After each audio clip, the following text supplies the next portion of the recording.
Tropical storm Erin is shifting a little bit further south and west, everyone. Plus what I'm seeing later on that weaker high ridge, I'm seeing that as a strengthening ridge for a longer time. Remember the lag to the west. This is going to push Erin further towards the west. Now remember, we also have multiple waves coming after this, which is going into unfavorable environment, but they could form close to home.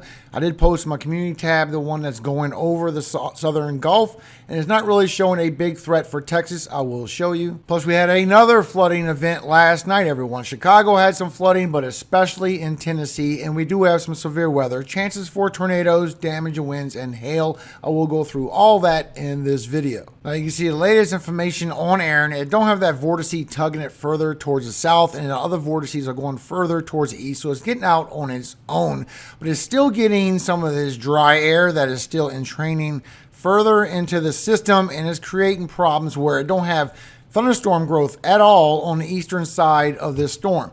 But if you look a little closer, you'll see that it has a lot of convection on the southern side down here, a lot of growth starting to form, and you can see this on the lower levels, that it's getting a lot of convection down here on the south. So what this is doing is, I think it's going through an eye wall replacement. It's trying to pull itself underneath that convection and get vertically stacked so it can strengthen and go further towards the west. Now this would move the track on the southern side right here, so it'd be another southern and another western push.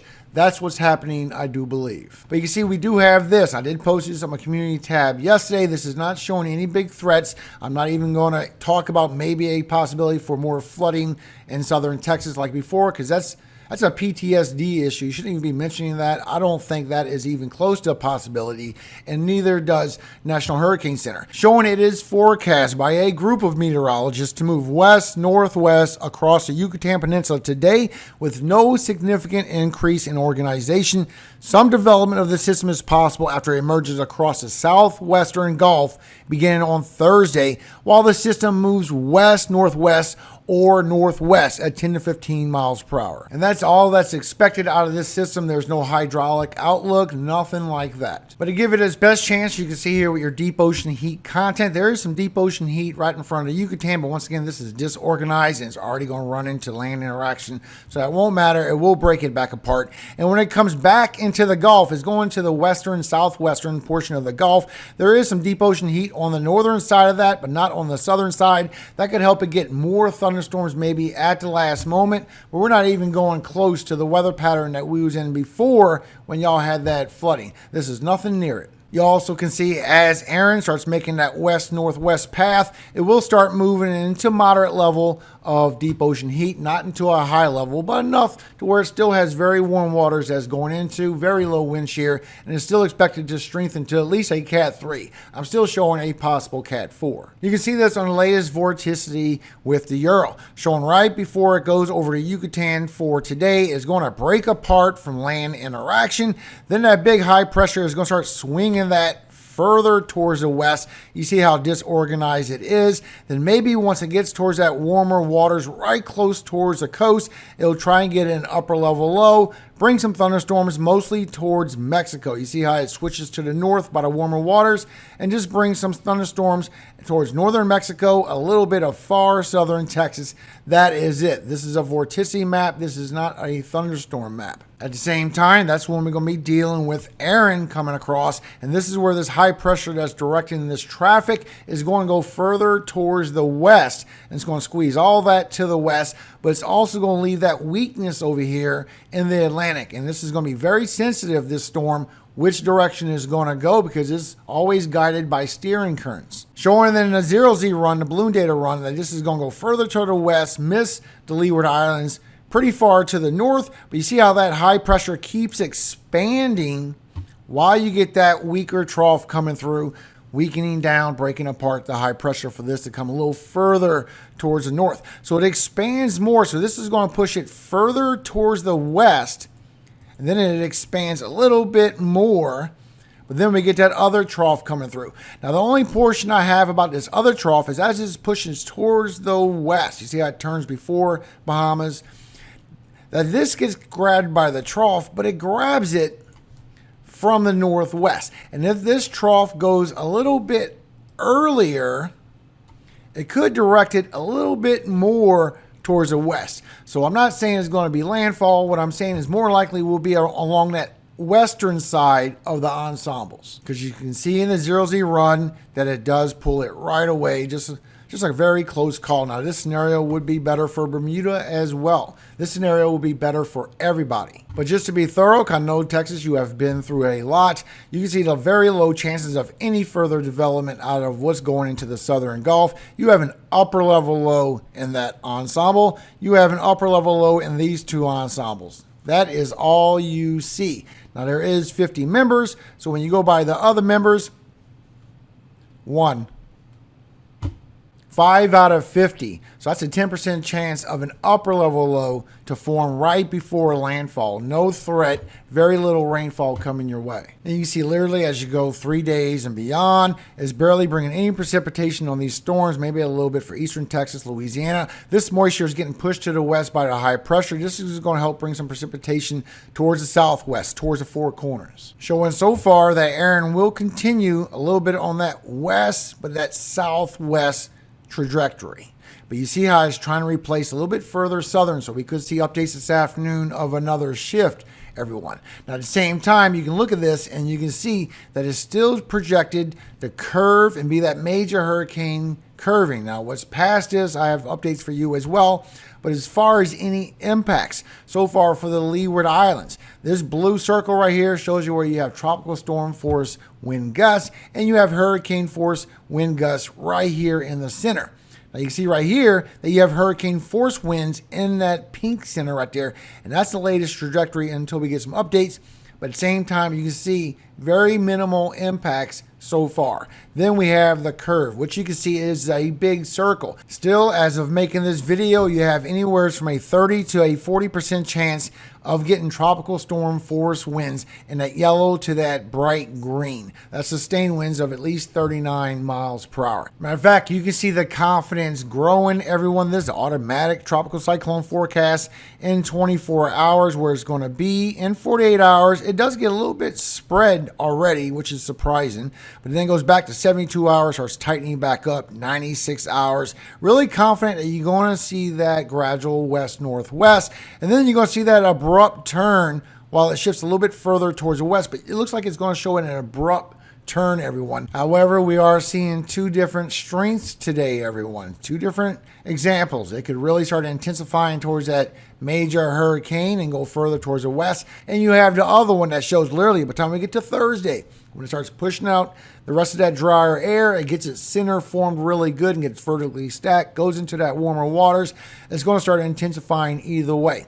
Showing it still will start intensifying, going towards that Cat 1 and maybe towards that Cat 2 as it goes further towards the west. Now on this channel, we take every possibility. Icon forecasted barrel going towards Texas. It was correct, especially with that trough pulling it towards y'all. Also with Milton, the Canadian was correct with it going over to Yucatan and then take that southern route. So the other models are correct as well, while it's trending with Euro and GFS in the opposite direction. So you got to take everything. And when I look at the icon, it shows literally that this can get a little bit closer towards the Leeward Islands, maybe bring some banding in there where you could get some banding of some winds and some storms that could happen.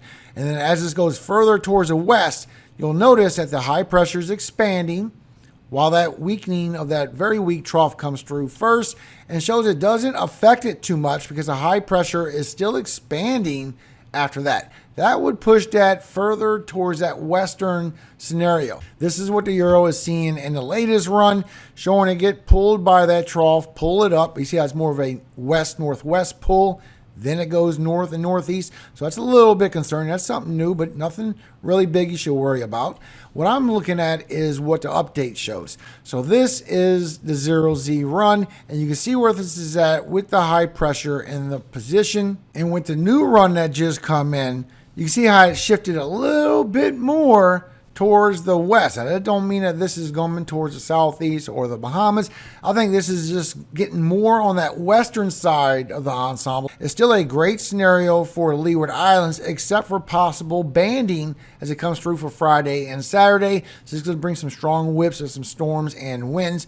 But you see how the high pressure is pushing that further towards the west. Then that weaker trough that comes through is already moving towards the east, and the high pressure is still pushing towards the west, everyone. That's a bit concerning to me, because then we have that high dome of heat because this high pressure moves to the west. Then we have the high dome of heat and this next trough coming through that's supposed to pull that to the north. And the further west this goes, that northward push would not be out into this direction. It would start going into this direction first. Make it even closer. Now, the latest on a hurricane model shows it's still fighting, strengthening, weakening, all the way until it gets to that 96-hour mark. But once it goes from 96 hours towards that 5 days, that's where it just starts rapidly intensifying, showing it could get down towards a Cat 4. Hurricane Model B is showing the same thing. The H-Wharf is almost showing the same thing, a little bit weaker. Now remember, just like I showed you yesterday, that we do have what's coming after this from the 20th through the 26th. And as we go from the end of August into September, we're going to have the same issue. But remember, these are going into unfavorable environments with shear and sinking air. But still, we got to watch for something close to home. Now, yesterday we had another big flooding event. There was flooding in Chicago and other places, but look at this. This is Tennessee. Link is in the description if you want to go see the full length of the video. Now, for today, they did add that marginal for those thunderstorms I showed you yesterday, and we do have the slight risk for today, even a chance for tornadoes. We have a 2%.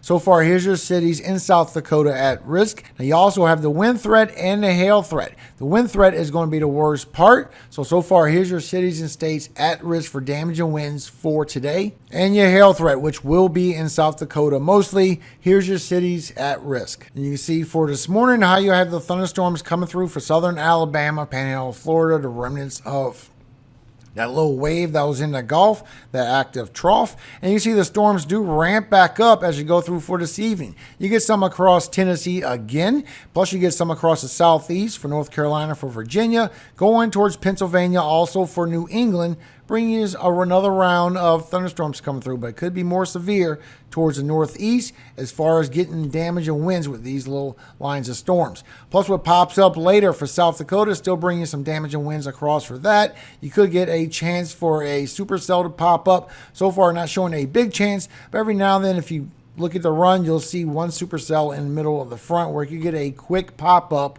of a quick tornado. Showing so far as you go through for this evening into tomorrow, this is where you're going to see the most chance for some winds. Showing some high winds from Mexico into Arizona. You also get some for Nevada and going from Wyoming through South Dakota and northern Nebraska. 40 in the green, 50 in the orange, and up to 60 in all that red. However, National Weather Service did put out that slight risk for Thursday. Chances for tornadoes on that tail whip that comes through from North Dakota going through Minnesota. So far, here's your cities and states at risk for a tornado for Thursday. Showing it will be a bigger wind threat that could come with that whip of that storm, so just keep in mind. So far, here's your cities and states at risk for damage and winds for Thursday. And your hail threat showing you could see significant severe, 2 inches in diameter possible. So here's your cities and states at risk for a hail threat for Thursday. And there could be another piece still sitting there for Friday. So there is a 5% for severe weather. So far, here's your cities and states at risk. Now, before I go, a big problem.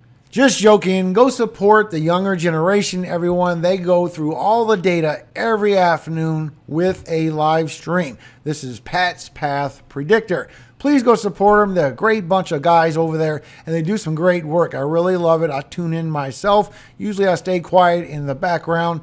The link is in the description of the video. Please go support them. They're a great bunch of guys. This is our next generation, everybody. Great job, Pat. Keep up the good work. And here we are back at the beginning, everybody. Still showing that is trying to get convection, is trying to get that center further towards the south. I think we could see more of a south and a westward tug in the coming forecast. I will see this afternoon for the latest update. Remember to check in on Pat's for this afternoon as well. But you see, it does change. Instead of that fast track of intensity, it's showing it'll go towards 112 miles per hour, then to 113. Like more of a gradual increase and not a great intensity with a very sharp turn. I think we're going to see an expanding high pressure a little bit further towards the western side of the cone, and we're going to see a southward tug because of a potential eye wall replacement. And before I go, a quick word from our Father, everyone. 1 Timothy 4:12. Let no man despise thy youth, But be thou an example of the believers in word, in conversation, in charity, in spirit, in faith, in purity. Amen. I'll see you this afternoon for the latest update, everyone. Remember, all glory always goes to God, our Father in heaven, Yahweh. And I always hope he keeps you safe every single day of your life. And forever. Amen. Hallelujah. Amen. Have a great day. Remember to check out Pats.